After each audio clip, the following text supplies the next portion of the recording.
평상시에 다 대비하고 있었으면 좀 나았을 텐데. 또 일본군이 2차 세계 대전 그 공격을 할 때에 진주만을 공격합니다. 가미가제 특공대를 이용해 가지고 진주만에 엄청나게 폭격을 하죠. 그때가 언제냐? 안식일이었어요. 그래서 주일이었어요. 그날 엄청나게 피해를 많이 입었다는 거예요. 미군들도 많은 피해를 입었죠. 독일이 2차 대전의 개전을 언제 시작했는가? 그 날도 바로 주일이었습니다. 그러니까 이 주일날 전쟁이 일어나면 피해가 많아요. 생각해 보십시오. 주일날 우리나라 같은 경우에 놀러 많이 가잖아요. 요즘 안 믿는 사람 놀러 많아요. 그러나 여러분, 주님 나라 임할 때에 주일 예배 오는 게 큰 은혜인 줄 아시기 바랍니다. 대부분이 그때를 납니다. 우리는 예배 드리다가 들림 받기를 원합니다. 여러분, 그걸 알아야 되는 거죠. 그날은 엄청나게 큰 피해를 입게 될 것을 지금 예고하고 있는 겁니다. 그래서 오늘 우리가 이런 성경의 예언들이 우리에게 착착 진행되고 있는 것들을 우리는 깨달아야 합니다. 지난주에 금요일날 말씀이 뭡니까? 깨달아라, 깨달아라. 징조를 잘 봐야 한다. 그날과 그 시를 알려주지 않는 것도 우리에게 큰 사랑을 베푼 것이지만, 그러나 그 징조를 알려주는 것도 우리에게 큰 사랑이다라고 말씀을 드렸습니다. 신약과 구약에 다 보면 예수님의 재림에 대해서 얼마나 많은 것을 예고하고 있는지 모릅니다. 구약에는 총 놀랍게도 1845번 주님이 오신다. 1845번. 엄청나죠. 여러분, 예수님의 말씀, 하나님의 말씀 한 분만 말씀해도 그 말씀이 1.1획도 변개되지 아니하고 이루어진다 그랬는데 1845번이나 예수님의 예고, 오실 것을, 재림에 대한 예고들이 크게 있다는 겁니다. 또 신약에 있어서는 266장 속에 318번을 소개하고 있습니다. 그러니까 엄청나게 지금 이 예수님의 재림에 소개하고 있다는 거죠. 318번 신약에서는 그렇게 소개하고 있다. 여러분, 확실치 않습니까? 그래도 우리가 무엇을 더 의심하겠나요? 언제 주님 오실지 그 시와 그때는 알지 못했지만 이만큼은 엄청나게 이야기하고 있다는 겁니다. 다시 말해서 이거를 다시 정리하면 30절마다 예수님 오신다. 1절, 2절, 3절 이래가 30절마다 한 장도 아니에요. 1절부터 30절 단위를 평균으로 나누어서 예수님이 오실 것을 예고하고 있다는 겁니다.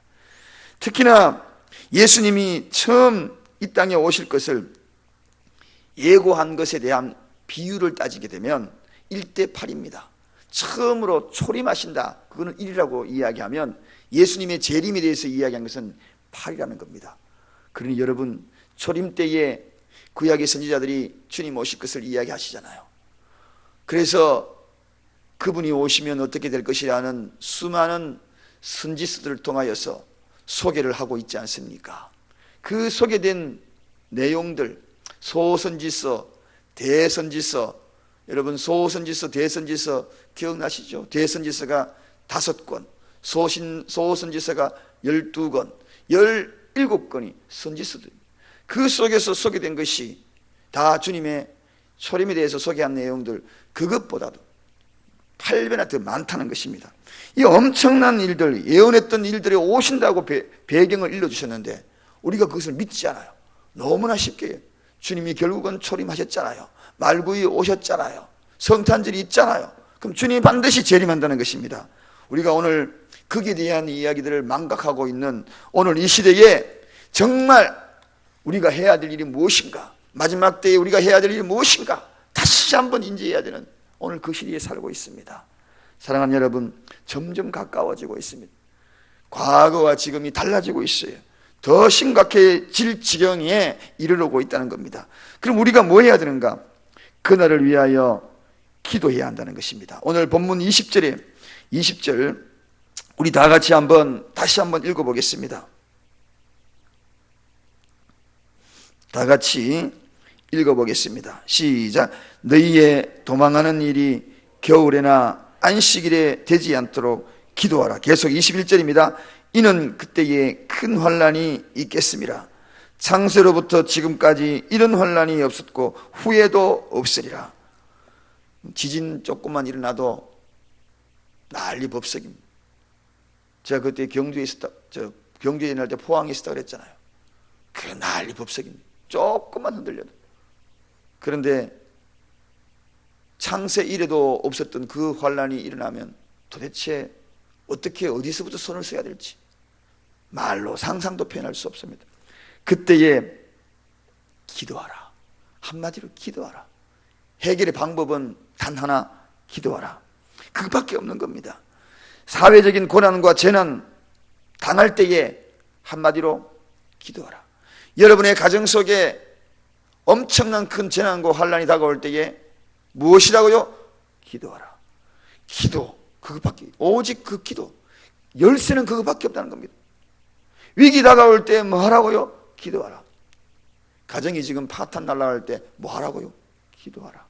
사업체가 지금 파탄 나가려고 할 때 마지막 때가 예고되는데 뭐 하라고요? 기도하라.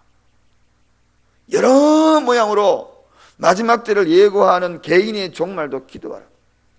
그래서 종말은 두 가지가 있다 그랬어요. 개인의 종말과 역사적인 종말이 있다 그랬습니다. 마지막 죽음을 대비하는 순간에도 우리가 해야 될 일이 뭔가? 제가 언젠가 얘기했죠. 두 가지를 꼭 기도해야 된다고. 첫째는 후손들이 다 있는 데서 꼭 유언을 남기시라 그랬죠. 유언, 무슨 유언? 예수 믿고 천국에서 보자. 꼭 유언 남기라 그랬죠. 그리고 무슨 말씀을 하라 그랬죠? 기도할 때 주님 나를 긍휼히 여기 주옵소서. 주님 나라 임할 때까지 저를 보호하시고. 이 두 가지 기도 꼭 있지만, 유언은, 부모의 유언은요 효력이 있어요. 그 유언에 따라 가지고 10년 20년 마지막 때 예수 믿는 사람 저는 많이 봤거든요. 그러니까 그 두 가지, 결과적으로는 그 두 가지를 또 기도하면서 주님 앞에 의탁하고 가는 거죠. 이게 마지막 말세예요. 모든 말세에 해야 될 것은, 종결은 기도입니다. 기도하라. 그 기도가 우리에게 해야 될 종말을 준비하는 유일한 대안인 것을 오늘 성경에 일러주고 있습니다. 그래서 저와 여러분들이 오늘 이 새벽에도 왜 나오셨나요? 매일매일이 우리에게는 종말을 준비해야 되는 겁니다. 알고 보면. 그렇지 않습니까? 개인의 종말이거든요.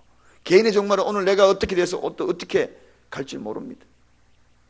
우리 교회 어느 집사님 아버님도 얼마 전에 들었는데 갑자기 폐암 사기래요. 폐암 사기래요. 폐암은 굉장히 급진적입니다. 그래서 굉장히 빨라요, 진행이. 발견이 되면은 사기 말기입니다. 제가 알고 있는 목사님 발견된 사기, 발견되는 순간 사기. 통증이 없어요. 개인의 종말 누구에게나 다가왔다는 겁니다. 저에게도 여러분에게도. 그럼 우리가 뭐 해야 합니까? 종말이 안 다가오는 게 아니에요. 지금도 다가오고 있어요. 밧줄에, 내 목에 밧줄이 걸려 있어요. 해야 될 일이 뭘까요? 기도로 준비해야죠. 기도로 준비해야죠. 항상 준비해야 됩니다. 오늘 우리가 이 예배 드리고 돌아가다가도 오늘 하루 속에서 어떤 일이 벌어질지 우리는 아무도 알지. 개인의 종말입니다. 누구에게 다가올 수 있는, 안 다가온다고 말 절대 하지 마시기 바랍니다. 교통사고 나가지고 갑작스럽게 가는 사람들 너무나 많잖아요. 우리 교회에도 오래전에, 제가 오기 전에도 그런 일이 있었다 그러대요. 교통사고 나가 돌아가신 분도 계신다 그러대요. 아무도 예측 못합니다. 제 처가에는 고모부의 아들이 5살짜리인데 오래전에 집 밖에 나갔다가 아장아장 걸어 나가다가 사고 나서 세상 떠났어요. 그리고 또 저 사촌 동생은 그냥 바닷가에 수영하러 갔다가 멀쩡하게 젊은 사람 세상 떠났어요. 그런 일 여러분 얼마나 많은지 아십니까? 우리 누구에게도 개인의 종말이 있습니다. 기도해야 합니다. 오늘 내 생명을 데리고 가더라도 주님 나라에 입성할 것을 기도하고 준비하는 것입니다. 머리에서 전신 갑주를 입어야 하는 것입니다. 모든 것보다도 긴급성이 있습니다. 이거는 긴급성입니다. 일의 우선순위입니다. 무엇부터 하실래요? 예비부터 하셔야 되지 않습니까? 준비해야 되지 않습니까? 누구에게도 개인의 종말. 오늘 이 새벽에 나온 여러분을 진심으로 환영합니다. 이 이야기는 주님이 여러분을 환영할 거예요. 마지막 때를 맞이하더라도 주님을 맞이하고 환영하는 그 자리에 반드시 서게 될 것입니다. 할렐루야. 그래서 우리는 오늘 이 새벽도 깨운 겁니다. 힘들어도 깨운 겁니다. 힘에 겨워도 깨운 겁니다. 어려워도 깨운 겁니다. 어떤 사모님을 잠시 만났는데 그런 이야기를 옆에서 어떤 분이 하시더군. 아유, 새벽 기도하는 게 너무 힘들어요. 그래서 제가 그랬어요. 그것이 사명이고 그것도 깨워야 됩니다. 기도로 깨워야 됩니다. 그렇게 이야기했어요. 여러분, 사랑하는 여러분, 우리가 이 땅에 살아가면서 기도하며 준비하는 아름다운 모습을 잃지 않았을 때 주님 나라에 입성하는 아름다운 모습이 되게 될 줄로 믿습니다. 언제가 우리 교회가 100명이 될지, 제가 100명 기도 제목을 놓고 지금까지 중보기도 거기다가 계속 넣어놨는데 제가 아마도 은퇴할 때쯤은 되지 않을까 생각하지만 그 전에 오게 될 줄로 믿습니다. 할렐루야. 그날이, 새벽을 깨우는 그날이 행복한 그날이 될 줄로 믿습니다. 기도하겠습니다. 하나님 감사합니다.